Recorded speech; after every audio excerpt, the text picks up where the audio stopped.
Dia tanya satu hal yang sangat sensitif, itu tentang perpuluhan. Saya langsung disclaimer begini saudara, bahwa gereja kita, gereja yang tidak pernah meminta-minta perpuluhan. Gereja Tiberias dari dulu nggak pernah apalagi memaksakan jemaat untuk minta perpuluhan. Kenapa? Karena kembali setiap selalu ingatkan kami, pendeta-pendeta, bahwa apa? Jemaat Tuhan, jemaat Tiberias datang ke tempat ini harusnya diberkati Tuhan. Jadi bukan memaksa untuk apa? Memberkati gereja. Kembali selalu bilang apa? Gereja ini Tuhan yang perintahkan. Artinya apa? Kalau meminta berkat, mintanya sama Tuhan. Dan saya mau bilang, terbukti sampai hari ini gereja ini tetap diberkati Tuhan luar biasa. Tepuk tangan. Hai Om Gilbert, dulu ya, sebelum sekarang, dulu di sebelah, saya pernah ikut di gereja Anda, tapi cuma sekali doang. Anyway, makasih ya Om, karena dengan viralnya Om menjelaskan tentang 2,5% doang, Islam justru jadi tercerahkan, dan kita sebagai umat muslim juga diingatkan lagi, karena kita cuma 2,5% itu cuma setahun sekali, kita masih ada lagi yang lain. Yuk bersedekahnya belum, itu sedekah bisa tiap hari loh, nggak harus tiap bulan. Infaknya belum, zakat penghasilan, belum zakat emas ya. Kalau kita punya emas tuh ada zakatnya yang harus dibayarkan setiap tahun. Terus ada wakaf juga, bisa berupa tanah, properti atau apapun. Banyak coy, jadi ternyata banyak. Anyway, makasih Om Gilbert, karena Anda justru saya melihat kebaikan di viral ini. Kita jadi tahu kan tentang Islam yang sesungguhnya. Padahal baru puasa kemarin itu kita kayak seneng banget sama jokes-jokes mereka ya. Yang balapan beli takjil, yang balapan beli gamis. Kayak damai banget gitu ngelihatnya. Bisa sekompak ini, bisa sedamai ini, bisa sebersatu ini. Toleransinya itu kerasa banget pas puasa kemarin. Ini baru 1 minggu loh puasa berlalu.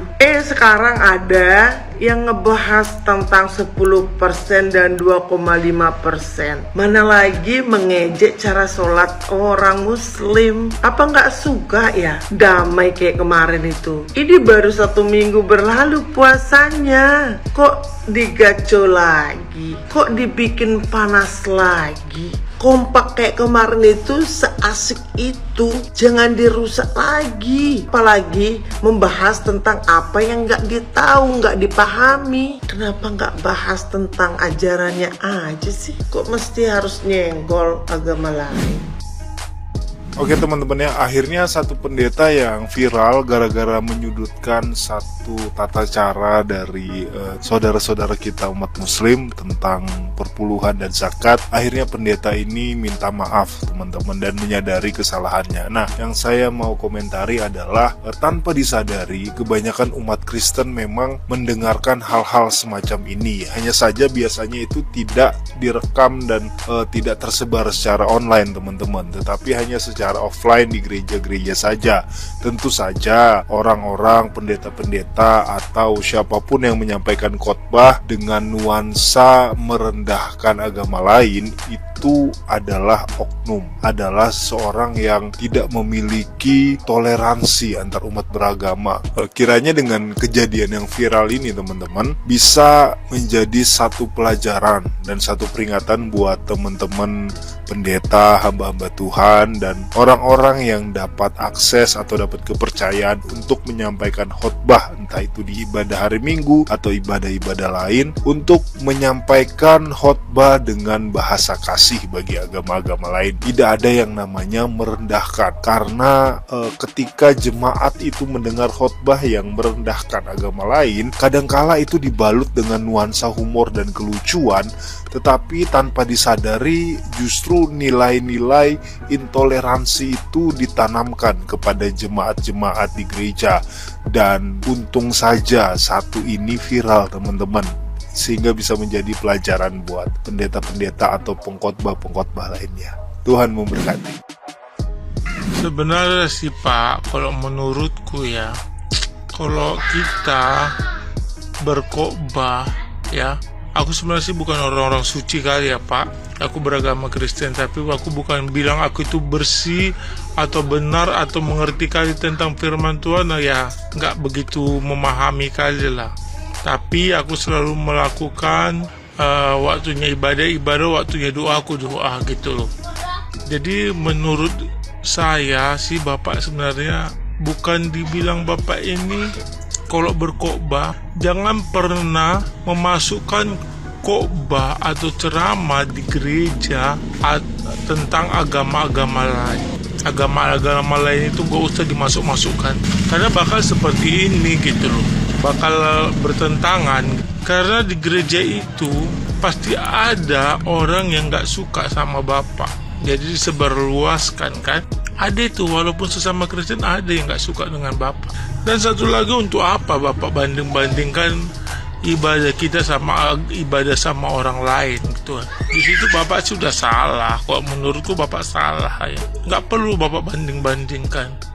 Bapak khusus ceramah tentang firman Tuhan yang diajarkan di Alkitab kepada jemaat-jemaat Kristen, ya kan? Nggak usah Bapak mengajarkan isi Alkitab kepada agama lain. Nggak usah, nggak ada artinya. Nggak ada artinya itu. Dan udah kejadian kayak gini, siapa yang rugi? Bapak sendiri kan. Karena di sini walaupun Bapak minta maaf, yang di seberang itu tetap harus menjatuhkan yang namanya Bapak. Walaupun Bapak udah minta maaf, tetap itu Bapak harus dijatuhkan. Karena mereka nggak akan senang sebelum Bapak itu jahat. Seperti saya Kristen, saya juga sebenarnya tidak suka dengan Bapak. Semenjak Bapak ikut campur masalah Brigadir Mendiang Huta Barat, Bapak mendengar dari satu pihak. Dari situ aku udah langsung ilfil sama Bapak. Ilfil sebagai pendeta, ngapa ikut campur tentang urusan yang seperti itu kan. Apalagi Bapak mendengar pihak yang sebelah sana kan. Jadi tersinggung hati mendiang. Keluarga hati mendiang itu tersinggung Bapak buat. Dan di sini Bapak minta maaf juga gitu.